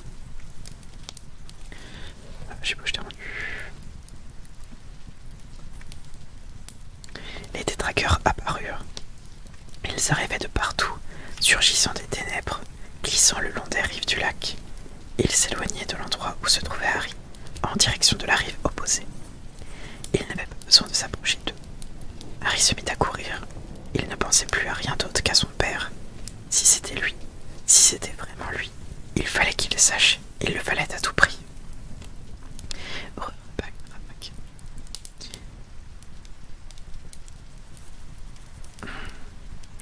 Il se rapprochait du lac, mais il n'y avait personne. La rive en face, il voyait de minuscules volutes d'argent, le résultat de ses propres efforts pour créer un Patronus. Harry se cacha derrière un buisson, tout au bord de l'eau, scrutant l'obscurité à travers les feuilles. Sur l'autre rive, les lueurs argentées s'étaient brusquement éteintes. Il sentait en lui un mélange de terreur et d'excitation. D'un moment à l'autre. Viens, murmura-t-il, les yeux grands ouverts. Où es-tu, papa? Viens. Mais personne ne se montra. Harry Harry leva la tête pour voir le cercle des détraqueurs qui se formaient de l'autre côté du lac. L'un d'eux relevait sa cagoule. C'était le moment où son sauveur devait apparaître, mais cette fois, personne ne venait à son secours. Ce fut à cet instant qu'il comprit. Ce n'était pas son père qu'il avait vu, c'était lui-même. Harry surgit de derrière le buisson et sortit sa baguette magique. Spero patronum, hurla-t-il. De sa baguette jaillit alors non pas une forme, un nuage informe, mais un animal argenté qui étincelait d'une lumière aveuglante. Ébloui, il plissait les yeux pour essayer de voir ce qui c'était. On aurait dit un cheval qui galopait silencieusement à la surface sombre du lac. Il le vit baisser la tête et charger les détraqueurs qui grouillaient sur la rive. À présent, il galopait tout autour des formes noires, allongées par terre, et les détraqueurs reculés, se dispersaient en désordre, disparaissant dans l'obscurité. Ils étaient partis. Le Patronus fit volte-face. Il revenait vers Harry, galopant à la surface immobile du lac. Ce n'était pas un cheval. Ce n'était pas non plus une licorne. C'était un cerf qui resplendissait comme la lune au-dessus d'eux. L'animal s'arrêta sur la rive. Ses sabots n'avaient aucune trace sur le sol. Il fixa Harry de ses grands yeux d'argent, puis lentement, il inclina sa ramure, et Harry comprit alors. Corne-dru. Mais au moment où il tendit la main tremblante vers la créature, Harry resta immobile, la main toujours tendue devant lui. Puis il sursauta en entendant des bruits de sabots. Il se retourna et vit Hermione qui courait vers lui entraînant Buck derrière elle. « Qu'est-ce que tu fabriques » dit-elle avec colère. « Tu as dit que tu allais simplement jeter un œil. »« Je viens de nous sauver la vie, dit Harry. Viens derrière ce buisson, je vais t'expliquer. » Hermione, les yeux ronds, écouta le récit de ce qu'il venait de se passer. « Est-ce que quelqu'un t'a vu ?»« Bien sûr, tu ne m'as pas écouté. Je me suis vu moi-même, mais j'ai cru que c'était mon père. » Harry, je n'arrive pas à y croire. Tu as réussi à créer un Patronus qui a fait fuir tous ces détraqueurs. C'est un acte de magie de très haut niveau. Cette fois, je savais que je réussirais à le faire, dit Harry, tout simplement parce que je l'avais déjà fait. Est-ce que tu comprends? Je ne sais pas. Oh, Harry, car Rogue. Ils tournèrent les yeux vers l'autre rive. Rogue avait repris conscience. Il fit apparaître des brancards sur lesquels il allongea des silhouettes inanimées de Harry, d'Hermione et de Black. Un quatrième brancard sur lequel Ron était étendu était déjà à côté de lui. Puis, sa baguette magique tendue devant lui, il fit avancer les brancards en direction du château. « C'est presque l'heure, dit Hermione, la voix inquiète, en regardant sa montre. Nous avons 3 quarts d'heure pour agir avant que Dumbledore nous enferme dans l'infirmerie. Nous devons sauver Sirius et retourner dans nos lits, avant que quelqu'un s'aperçoive de notre absence. » Ils attendirent en regardant les nuages se refléter dans le lac. Buck s'ennuyait. Il avait recommencé à chercher des vers dans le sol. « Tu crois qu'il est déjà là-haut » dit Harry en consultant sa montre. Il regarda la façade du château et commença à compter les fenêtres à partir de la tour ouest. « Regarde, murmura Hermione. « Qui est-ce » Quelqu'un vient de sortir du château. Harry scruta l'obscurité. L'homme traversait le parc en courant. Quelque chose brillait à sa ceinture. « Magnaire » dit Harry, « le bourreau. Il est allé chercher les détraqueurs. Ça y est, Hermione. » Hermione prit appui sur le dos de Buck et Harry lui fit la courte échelle. Puis, il posa le pied sur une branche de buisson et grimpa devant elle sur l'hippogriffe. Il attacha ensuite l'extrémité de la corde à l'autre bout du collier de l'animal pour former des rênes. « Prête » murmura-t-il à Hermione. « Tu ferais bien de te tenir à moi. » Il donna un petit coup de talon sur les flancs de Buck. L'hippogriffe s'éleva alors dans la nuit. Harry le serrait entre ses genoux et sentait ses grandes ailes battre puissamment. Hermione s'était cramponnée à la taille de Harry, qui l'entendait murmurer « Oh non, je n'aime pas ça du tout. » Ils planèrent silencieusement vers les étages supérieurs du château. Harry tira sur le côté gauche de la corde et compta les fenêtres qui défilaient devant lui, tandis que Buck changeait docilement de direction. « Oh là !» dit Harry, en tirant de toutes ses forces sur les rênes. Buck ralentit et s'immobilisa dans les airs. Par moments, l'hippogriffe perdait un peu de l'altitude qu'il regagnait aussitôt en accélérant le rythme de ses battements d'ailes. Il est là, dit Harry, qui venait de voir Sirius derrière la fenêtre. Il se pencha, tendit le bras et parvint à taper contre le carreau. Black leva la tête, et Harry le vit ouvrir des yeux ronds. Il se leva d'un bond, se précipita sur la fenêtre et essaya de l'ouvrir, mais elle était verrouillée. « Reculez !» lui criait Hermione. Elle sortit alors sa baguette magique, son autre main toujours cramponnée à la robe de Harry. « Allô, Mora !» La porte s'ouvrit aussitôt. « Comment balbutia Black en regardant l'hippogriffe. « Vite, montez, on n'a pas beaucoup de temps, dit Harry, qui tenait fermement le cou de Buck pour essayer de le maintenir à la bonne hauteur. Il faut sortir d'ici. Les détraqueurs arrivent. Magner est allé les chercher. Black s'accrocha au montant de la fenêtre et se hissa sur le rebord. Par chance, il était suffisamment mince pour se glisser à travers l'ouverture. Un instant plus tard, il avait réussi à monter sur le dos de l'hippogriffe derrière Hermione. « Vas-y, Buck !» dit Harry en secouant la corde. « Monte au sommet de la tour, allez !» L'hippogriffe agita ses ailes puissantes, parvint à prendre de l'altitude et se posa sur les créneaux de la tour ouest. Harry et Hermione mirent aussitôt pied à terre. « Il faut partir maintenant, Sirius, vite !» dit Harry, à la respiration haletante. Ils vont arriver dans le bureau de Flitwick d'un moment à l'autre. D'une patte, Buck frappait le sol et secouait la tête comme pour exprimer son impatience. « Qu'est-ce qui est arrivé à l'autre garçon ?» Ron demanda précipitamment Sirius. « Il va guérir. Il n'a pas encore pris conscience, mais Madame Brèche dit qu'il parviendra à le remettre sur pied. Vite, allez. » Mais Black continuait de fixer Harry. « Comment pourrais-je te remercier ?»« Allez-y !» crièrent ensemble Harry et Hermione. « Nous nous reverrons un jour. » « Tu es le digne fils de ton père, Harry. » Et bonsoir. Il serra les flancs de l'hippogriffe entre ses talons. À nouveau, les ailes immenses se mirent en mouvement, tandis que Harry et Hermione reculaient d'un pas. Buck s'éleva dans les airs, emportant son cavalier. Harry les regarda s'éloigner. Bientôt, leur silhouette ne fut plus qu'un point minuscule dans le ciel.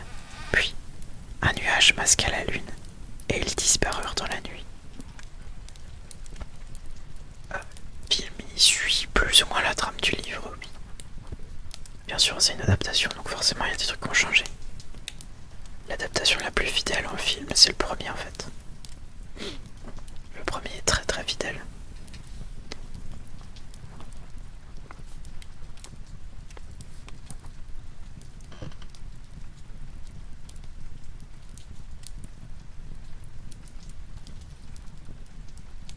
Le deuxième est pas mal fidèle aussi. Le troisième, plutôt. Le quatrième, pas du tout. Enfin, pas du tout. C'est la même histoire, mais c'est pour moi, Dieu, la pire adaptation. Par rapport au livre, bien sûr. Le film est très bien tout seul, en soi. Mais par rapport au bouquin, pas. Je viens de finir le prisonnier d'Azkaban, je continue demain et bam, on continue mardi, on attaque la coupe de feu mardi. Le livre est incroyable, le film est très bien aussi quand on le prend tout seul. Mais le livre est 1000 fois mieux que le film, vraiment. Parce que dans le film, ils ont carrément coupé des personnages en fait du 4 qui sont hyper importants. Mon avis sur l'adaptation. Mais l'adaptation est bien tout seul. Je serais présent pour t'écouter. Ah, super. Ah, toi bien. Allez, dernier chapitre, les loulous. Chapitre 22. Encore du courrier. Harry. Hermione le tirait par la manche, l'œil fixé sur le cadran de sa montre. On a exactement 10 minutes pour revenir à l'infirmerie sans qu'on nous voie, avant que Dumbledore ne verrouille la porte. D'accord, dit Harry, en détournant son regard du ciel. Allons-y. Ils franchirent la porte qui se trouvait derrière eux et descendirent un petit escalier de pierre en colimaçon. Arrivés en bas des marches, ils entendirent des voix. Ils se plaquèrent aussitôt contre le mur et écoutèrent. C'étaient les voix de Fudge et de Rogue qui avançaient à grands pas le long du couloir. « J'espère simplement que Dumbledore ne va pas faire de difficultés, disait Rogue. Le baiser va être donné tout de suite. Dès que McNair sera de retour avec les détraqueurs, l'affaire Black a été extrêmement embarrassante. Inutile de nous dire que j'attends avec impatience de pouvoir annoncer à la Gazette du Sorcier que nous l'avons enfin capturé. Je ne serais pas étonné qu'il souhaite vous interviewer, mon cher Rogue. Et dès que le jeune Potter aura retrouvé ses esprits, je pense qu'il aura hâte de raconter à la Gazette comment vous lui avez sauvé la vie. Harry serra les dents. Il aperçut le sourire satisfait de Rogue lorsqu'il passa devant leur cachette en compagnie de Fudge. Le bruit de leurs pas s'évanouirent au bout du couloir. Harry et Hermione attendirent un instant pour s'assurer qu'ils étaient véritablement partis, puis ils coururent dans la direction opposée. Ils descendirent un escalier, puis un autre, suivirent un couloir et entendirent alors un caquettement un peu plus loin. « Peeves !» murmura Harry en saisissant le poignet d'Hermione. « Vite !»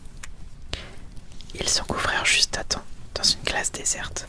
Peeves gambatait dans les airs en riant aux éclats. « Il est vraiment abominable !» murmura Hermione, l'oreille collée contre la porte.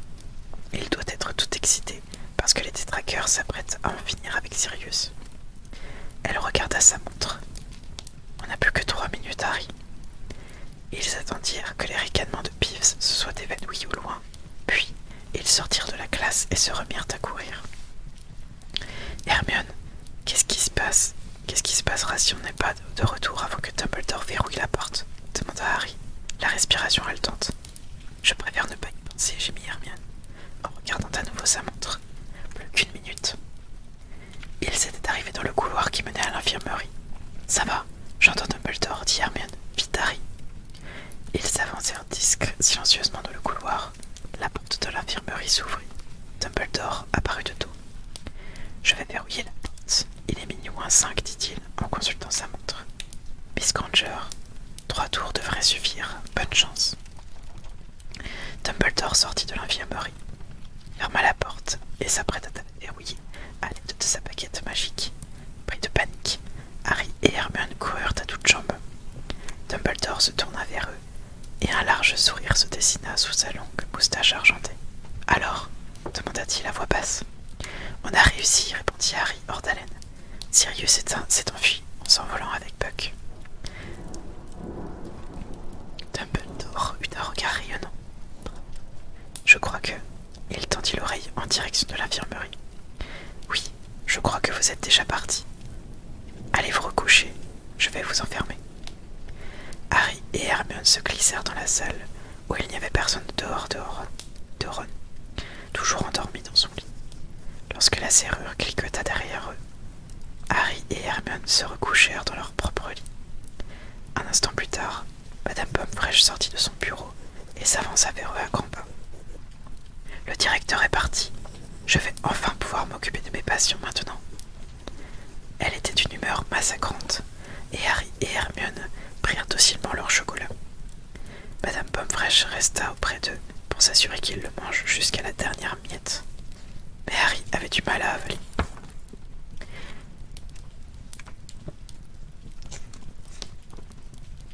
Hermione lui attendait, l'oreille aux aguets, les nerfs tendus.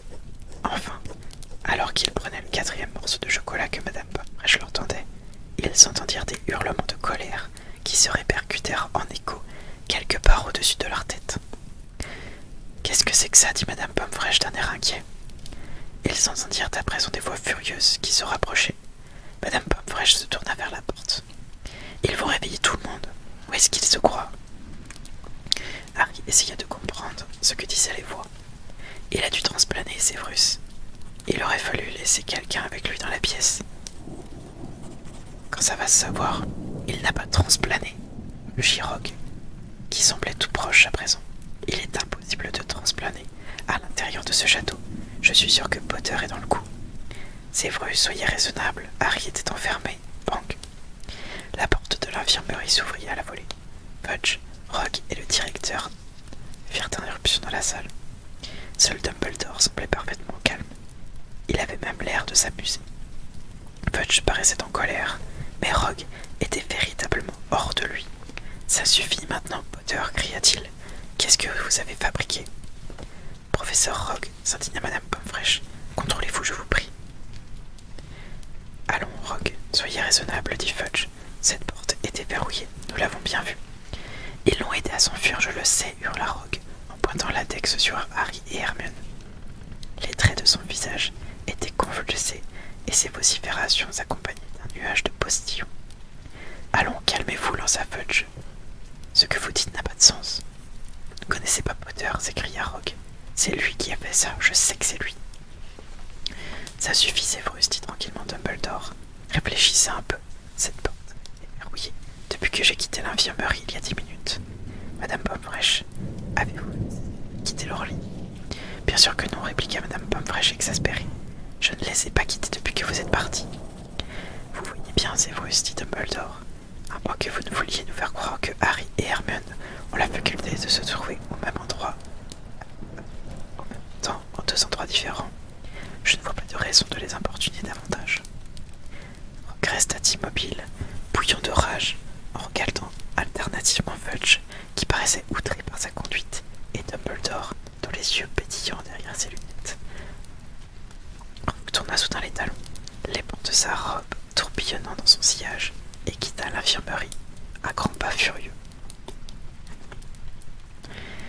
Ce bonhomme ne me semble pas très équilibré, dit Fudge en le regardant sortir. Si j'étais vous, Dumbledore, je le surveillerais de près. Oh, il n'est pas déséquilibré, dit Dumbledore d'un ton très calme. Je crois simplement qu'il a subi une très profonde contrariété. Il n'est pas le seul, soupira Fudge.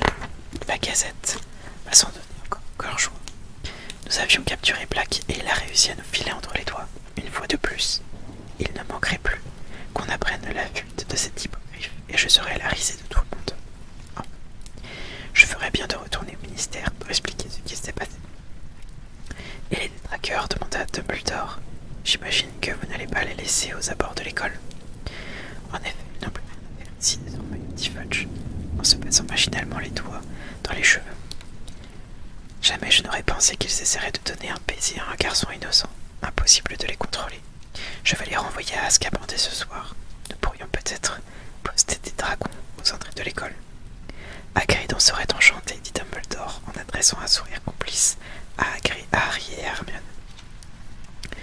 Lorsqu'ils sortirent de la salle en compagnie de Fudge, Madame Pomme-Fraîche se hâta de déverrouiller à nouveau la porte. En marmonnant des paroles incompréhensibles d'un air furieux, elle retourna ensuite dans son bureau. Il y eut alors un gémissement à l'autre bout de la salle. Ron venait de se réveiller. Il se redressa dans son lit et regarda autour de lui en se massant la tête. Qu'est-ce qui s'est passé, grogna-t-il. Harry, qu'est-ce qu'on fait là? Où est Sirius et Lupin? Harry et Hermione échangèrent un regard. C'est toi qui racontes, dit Harry, en reprenant un peu de chocolat. Lorsqu'ils quittèrent l'infirmerie le lendemain à midi, Harry, Ron et Hermione retournèrent au château presque désert. La chaleur étouffante et la fin des examens avaient incité tout le monde à profiter d'une dernière sortie à Priola. Mais ni Ron ni Hermione n'avaient envie d'aller rejoindre les autres, préférant se promener dans le parc en compagnie de Harry. Assis au bord du lac, ils se demandaient où pouvaient bien être Sirius et Buck à présent. Harry perdit le fil de la conversation et il regardait la rive opposée, là où le cerf galopait la nuit précédente. Une ombre les enveloppa soudain et ils virent apparaître Hagrid, qui s'essuyait le visage dans un mouchoir de la taille d'une nappe. Il avait le regard un peu vitreux, mais apportait un grand sourire. Je sais que je ne devrais pas être très content de ce qu'il s'est passé hier soir, dit-il. La fuite de Black, tout ça. Mais devinez un peu ce qui est arrivé. Quoi? Demandèrent-ils en faisant semblant d'avoir l'air curieux. Buck, il s'est échappé. Il est libre. J'ai fêté ça toute la nuit. C'est merveilleux, s'exclama Hermione, en jetant un regard noir à Ron, qui semblait sur le point d'éclater de rire. Oui, je n'ai pas dû l'attacher assez solidement, reprit Hagrid. Ce matin, j'avais un peu peur qu'il soit tombé sur le professeur Lupin, mais Lupin affirme qu'il n'a rien dévoré la nuit dernière. Quoi? Dit aussitôt Harry. Vous n'êtes pas au courant, répondit Hagrid, dont le sourire s'effaça un peu. Bien qu'il n'y eût personne aux alentours, il baissa la voix et poursuivit. Rogue a tout raconté au Serpentard ce matin. Je croyais que tout le monde le savait alors qu'il est. Le professeur Lupin est un loup-garou, et hier soir, il était en liberté dans le parc. Maintenant, bien sûr, il fait cette valise. Ces valises, s'exclama Harry. Pourquoi? Il s'en va, bien sûr, dit Hagrid, surpris que Harry ait posé la question. Il a donné sa démission à la première heure ce matin. Il a dit qu'il ne voulait pas prendre le risque que ça se reproduise. Harry se releva d'un bond. Je vais aller le voir, dit-il à Ron et Hermione. Mais s'il a démissionné, je ne crois pas qu'on puisse faire grand-chose. Ça m'est égal. Je veux quand même le voir. Je vous retrouve ici. La porte du bureau de Lupin était ouverte. Il avait presque fini de ranger ses affaires. L'aquarium vide du Strogulo était posé à côté de sa vieille valise ouverte. Lupin était penché sur son bureau et ne releva la tête qu'en entendant Harry frapper à la porte. « Je vous ai vu arriver, dit Lupin avec un sourire. Il montra le morceau de parchemin sur lequel était resté penché. C'était la carte du maraudeur. « Je viens de voir Hagrid, dit Harry. Il m'a dit que vous aviez démissionné, c'est vrai. J'ai bien peur que oui, répondit Lupin. Il ouvrit les tiroirs de son bureau et commença à les vider de leur contenu.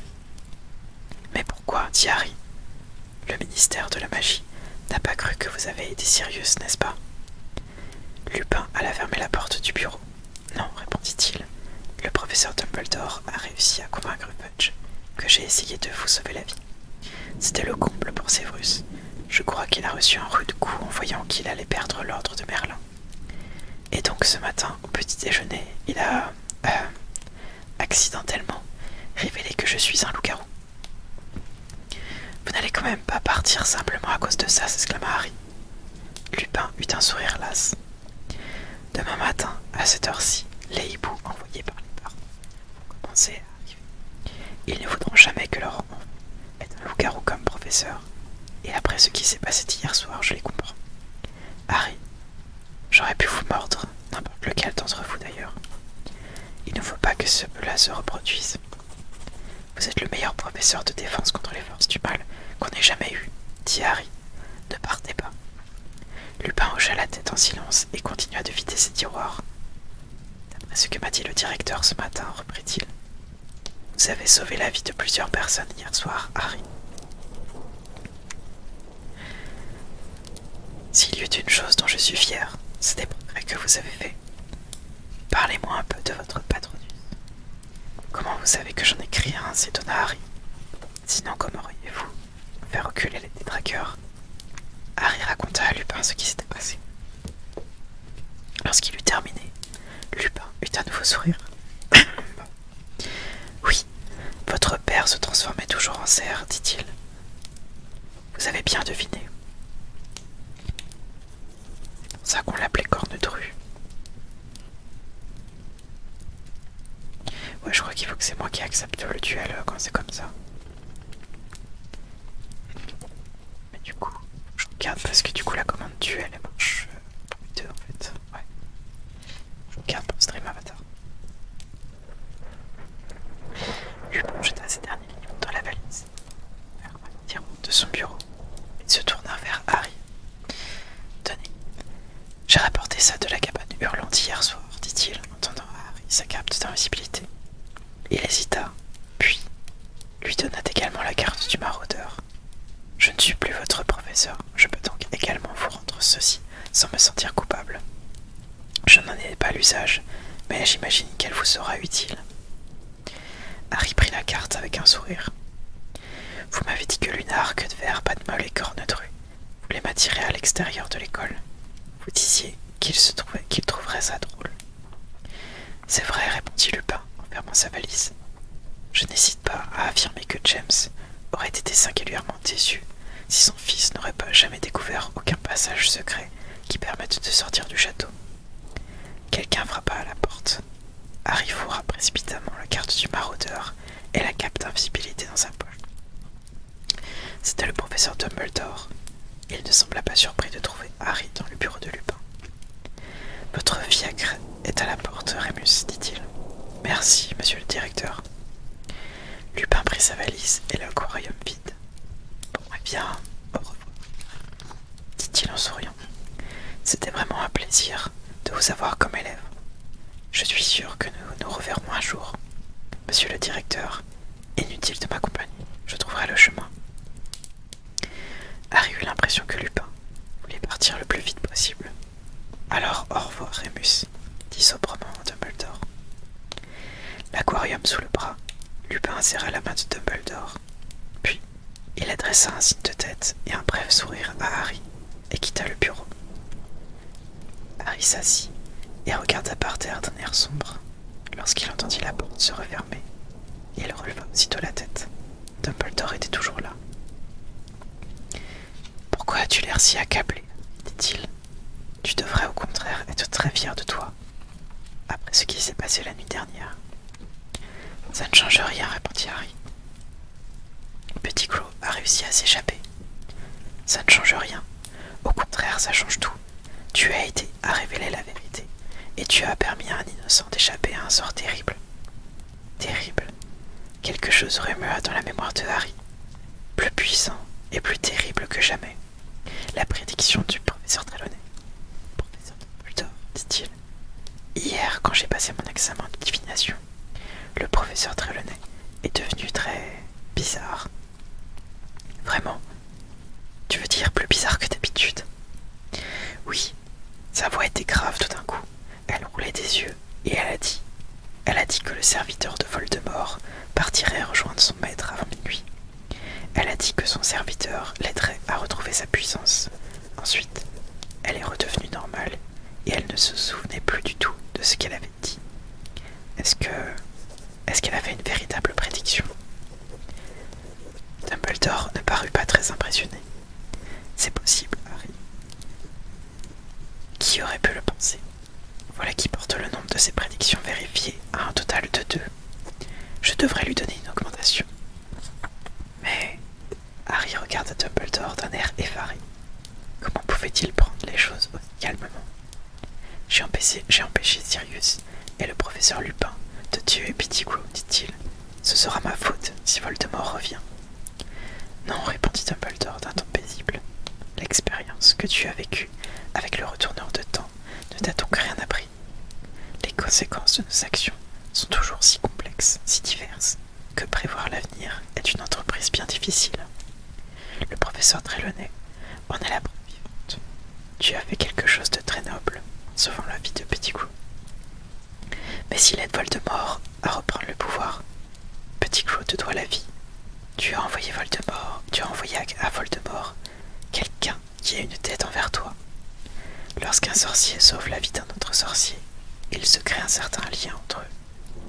Et je serais très étonné que Voldemort veuille d'un serviteur qui a une tête envers Harry Potter.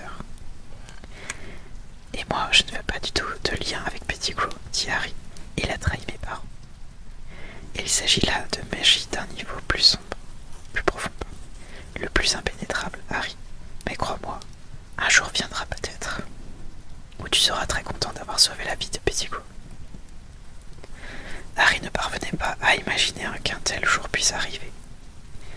Dumbledore semblait avoir lu dans ses pensées. « J'ai très bien connu ton père, Poudlard et plus tard, dit-il avec douceur. Lui aussi aurait épargné Pettigrew, j'en suis persuadé. » Harry regarda Dumbledore. Il savait qu'il ne se moquait pas de lui. Il pouvait donc lui dire « Hier soir, dit Harry, j'ai cru que c'était mon père qui avait créé un patronus pour moi. Comme je me suis vu sur l'autre rive du lac, j'ai cru que c'était lui que je voyais. Une erreur qu'on peut comprendre, dit Dumbledore. J'imagine que tu en as assez d'entendre ça, mais tu ressembles à James d'une manière extraordinaire, à part les yeux. Tu as les yeux de ta mère. » Harry hocha la tête. « J'ai été bête de penser que c'était lui, murmura-t-il. Je savais bien qu'il était mort. Tu crois donc que les morts que nous avons aimés nous quittent vraiment? Tu crois que nous nous souvenons pas d'eux plus clairement que jamais que lorsque nous sommes dans la détresse? Ton père vit en toi, Harry. Il ne se montre davantage lorsque tu as besoin de lui. Sinon, comment aurait-il pu créer ce patronus en particulier? Cornedru est revenu la nuit dernière. » quelques instants à le sens des paroles de Dumbledore. Hier soir, Sirius m'a raconté comment il est devenu un des Animagi, dit Dumbledore avec un sourire. Un exploit extraordinaire. Ce qui est encore plus extraordinaire, c'est de l'avoir fait à mon insu. Je me suis alors rappelé la forme très inattendue qu'avait prise ton Patronus lorsqu'il s'est attaqué à Monsieur Malfoy, déguisé en détraqueur, le jour du match contre Cerdecle. C'est donc bien ton père que tu as vu l'année dernière, Harry.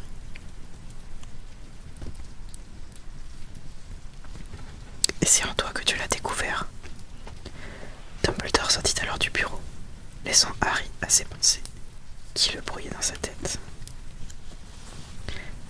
Harry, Ron et le professeur Dumbledore étaient les seuls à savoir ce qui s'était passé la nuit où Sirius et Pettigrew s'étaient enfuis.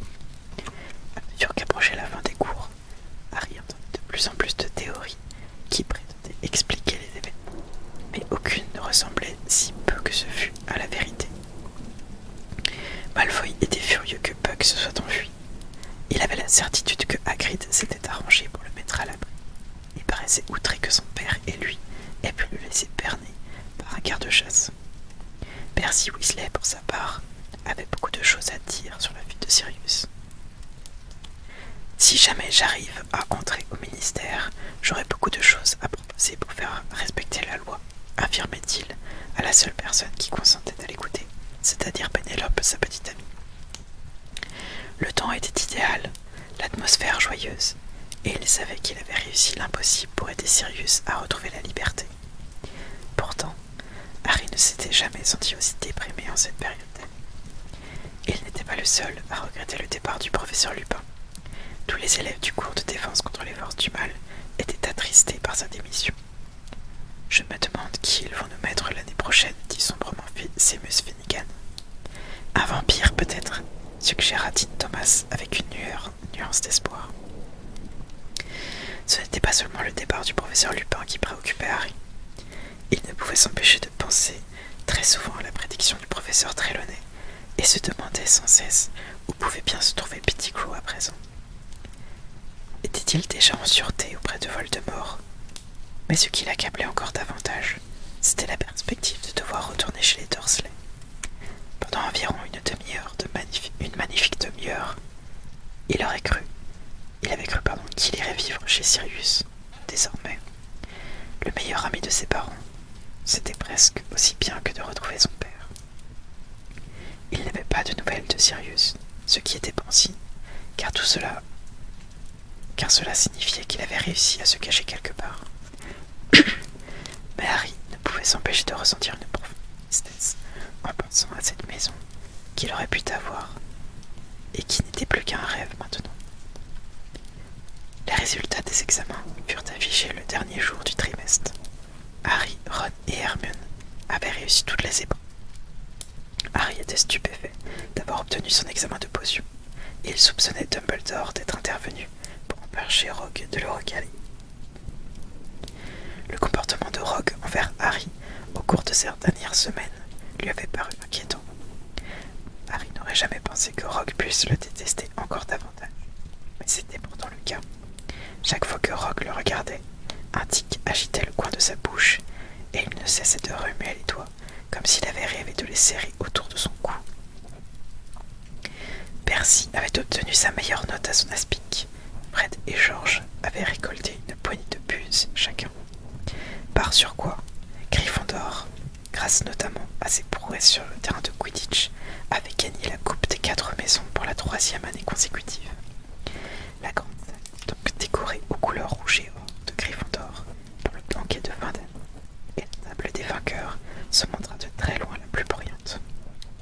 Ce soir-là, Harry parvint même à faire la fête en oubliant que, le lendemain, il lui faudrait retourner chez les Dursley.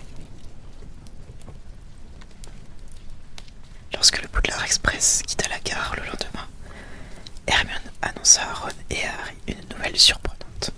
« Je suis allée voir le professeur McGonagall ce matin, juste avant le petit déjeuner, dit-elle, et j'ai décidé d'abandonner l'étude des Moldus. Mais tu as eu ton examen avec 320% de bonnes réponses, dit Ron. Je sais, soupira Hermione. Mais je ne pourrais pas supporter une autre année comme celle-ci.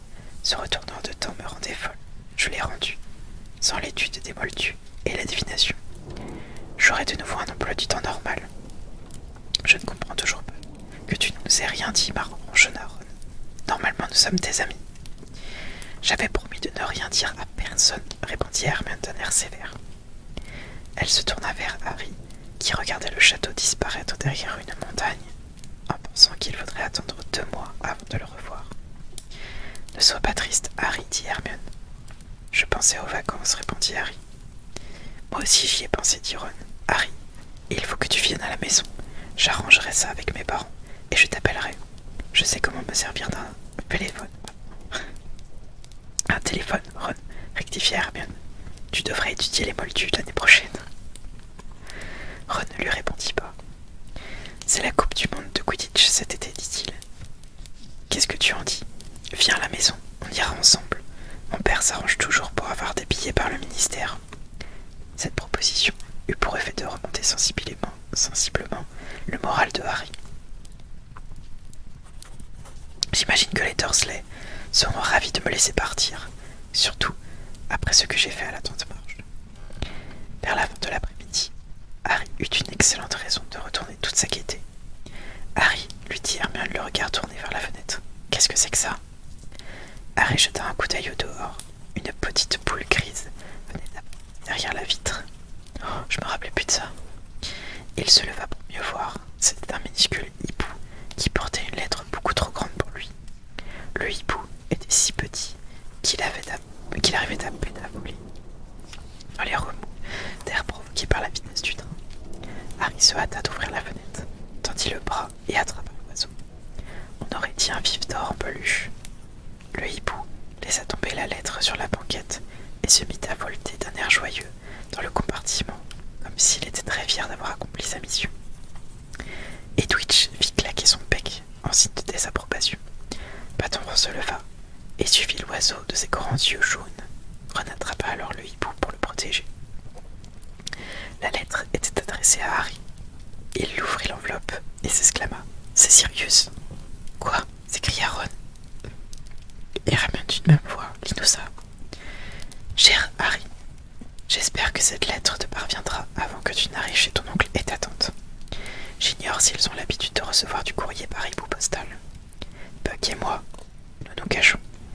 Je te ne dirai pas, au cas où cette lettre tomberait dans de mauvaises mains. Je ne sais pas si on peut faire confiance à ce hibou, mais c'est le seul que j'ai trouvé, et il avait l'air très content de faire ce travail.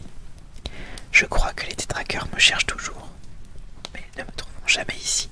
Je vais m'arranger pour que les moldus m'aperçoivent bientôt, très loin de Poudlard, afin que les mesures de sécurité du château soient levées. Il y a quelque chose que je n'ai pas eu le temps de te dire quand nous nous sommes vus. C'est moi. C'est moi qui t'ai envoyé l'éclair de feu. Ah, dit Hermione d'un air triomphant. Tu vois, je te l'avais dit que c'était lui. Oui, mais il ne l'avait pas ensorcelé, fit remarquer Ron. Aïe, le minuscule hibou, qui hurlait allègrement dans la main de Ron, lui avait mordillé le doigt dans ce qu'il pensait être un geste d'affection. C'est Patron qui a apporté le bon de commande à la poste de Préolard. J'ai signé ton nom, car je leur ai dit de prendre l'or dans mon coffre numéro 711 de Gringotts. Considère qu'il s'agit d'un cadeau de ton parrain pour cette raison. Je voudrais aussi te demander pardon pour la frayeur que j'ai dû te faire le soir où tu as quitté la maison de ton oncle. Je voulais simplement t'apercevoir un bref instant, avant de continuer ma route vers le nord. Mais je crois bien que tu as eu peur en me voyant. Je t'envoie également quelque chose qui devrait te faciliter la vie à Poudlard l'année prochaine. Si jamais tu as besoin de moi, écris-moi, ta chouette saura où me trouver. Je t'écrirai bientôt une autre lettre, Sirius. Harry s'empressa de regarder dans l'enveloppe et y trouva un autre morceau de parchemin. Lorsqu'il le parcourut, il éprouva une sensation de chaleur que s'il avait bu une coupe d'une bouteille de bière au beurre. Je sous-signais Sirius Black, parrain de Harry Potter. Donne par l'autorisation à mon filleul de se rendre à Préolard le week-end.